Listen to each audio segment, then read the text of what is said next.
The other way of playing the central pawns in the Dutch defence is to go with the classical variation.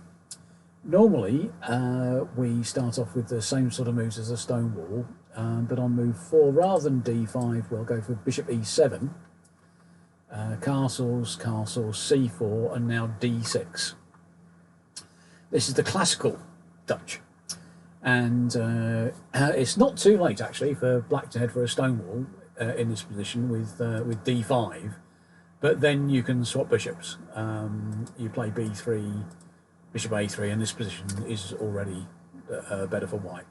Black's going to find it hard to create much of an attack without that dark squared bishop, and is then just left with an inferior structure and a very sorry light squared bishop. So by the time we've got this far, it's d6. And after this, well, we play. Our idea is to play g3 and then b3. So we'll play another early b3 here. Although if you're going to pick up your b pawn, you can push it to b4. I think that's a system I've struggled against when I've been playing black. And it's not a bad idea. But let's go with b3. The two moves here that are played are queen e8 and knight e4. We'll look at knight e4 first. We'll carry on bishop to b2, and then a very characteristic move, bishop to f6, helping control e5 and thinking about playing e5, playing pawn to e5 one day. We'll carry on with knight bd2, knight c6, and well, there's plenty you can try here. I suspect just swapping is good for white here, forcing black into some sort of stonewall structure, and it's not easy for black to keep up that pawn on e4. So after I mean this stonewall structure might look a bit imposing, but after f3 takes and takes, both sides have got a backward e-pawn, but white looks white's just got a bit more flexibility and a bit more space. I think this position is quite good for white. Black's best move probably is c5 with a very different sort of Dutch structure. But instead of knight takes e4, let's play knight e1, threatening to win a pawn on e4. And probably it's best for black to take. There is a possibility to take the pawn on d4, but that's, I think, not so hot. Bishop takes, and then we'll win a piece by a discovered attack on the knight on d4. Knight takes on d4, knight takes d4. The same sort of discovered attacks are in play. And just having a look here at knight f3. That can't be any good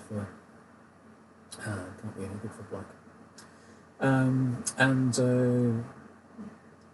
Again, instead of knight takes d2, knight to g5 might be a move, trying to escape towards the king's side. But f4, forceful move. Knight f7, e5. Black's getting a bit squashed. They can get in e5 here, but after takes and takes and d5 and e4, this is a very characteristic way of handling the Dutch for white. I mean, black's got their e5, f5 pawn structure in, but they just do not look in any sort of position to play a kingside attack at the moment. That's what they would like to do, and given enough moves and enough manoeuvres, I'm sure they could organise something on the king's side, but the centre has been blown up all too fast, and this is very much what I think the sort of thing you should be looking for to do as white in the Dutch in all variants of the Dutch defence, certainly including the classical. So after knight e1, knight takes d2 and e5 again, and here I think we'll go for an end game. We'll chase the black king into the corner.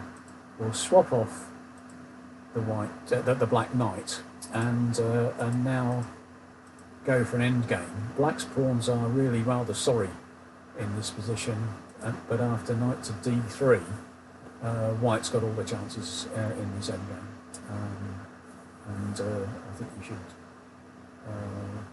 look forward to playing a position like this. Black's light squared bishop should be king of the light squares, but it really doesn't have much scope at the moment and is unlikely to get any. So that's good for white. The alternative to knight e4 is queen e8, bishop b2, of course, and black's going for this caveman approach with queen h5, and saying I'm going to attack on the king side whether you like it or not.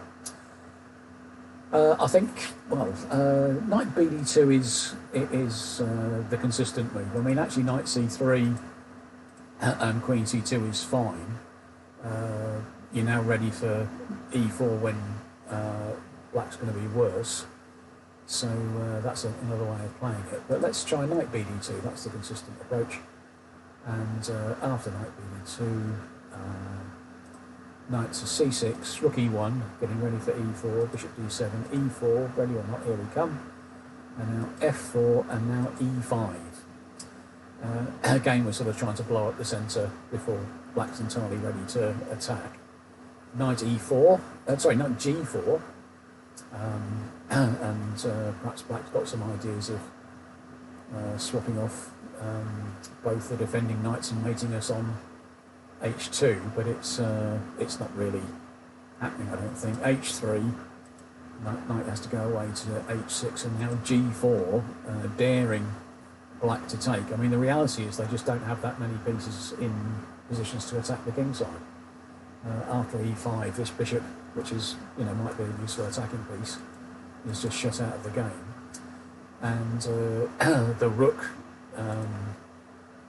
Again, it doesn't have an easy way to come in to attack the king, and this is just better here for white. Queen g6 has been played in a couple of games, and actually this position has been reached in 2 games, and white lost both of them. I suppose that shows you that attacking is easier than defending, but white really shouldn't lose this position. I mean, I think just the immediate e takes d6, opening up some lines for the bishops, following up with something like d5, would be good for white here. So e takes d6 is given a very positive. White is winning signal by Stockfish. Now the other game, I think both games went d5 first, and after e takes d5. Now I don't think you should recapture. Allow black to.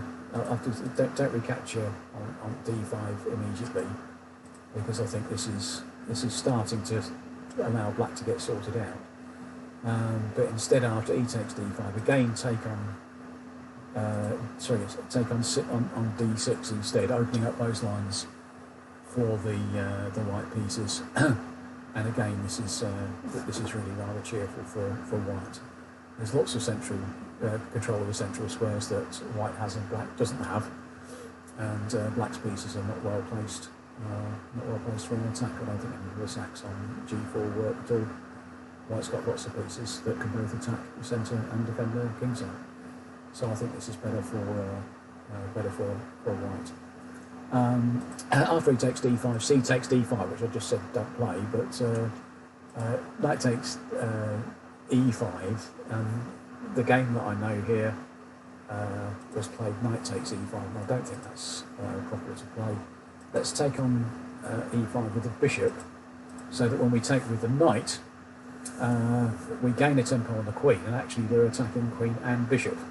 So that's right, really rather cheerful. The queen has to retreat away from our possibly vulnerable king, and after knight on d to c4, white's absolutely dominating this position. Black's got the bishop pair to keep them warm, I suppose, but that's not going to last, and the bishops aren't just not effective in this position at all. So that's how to play that for white.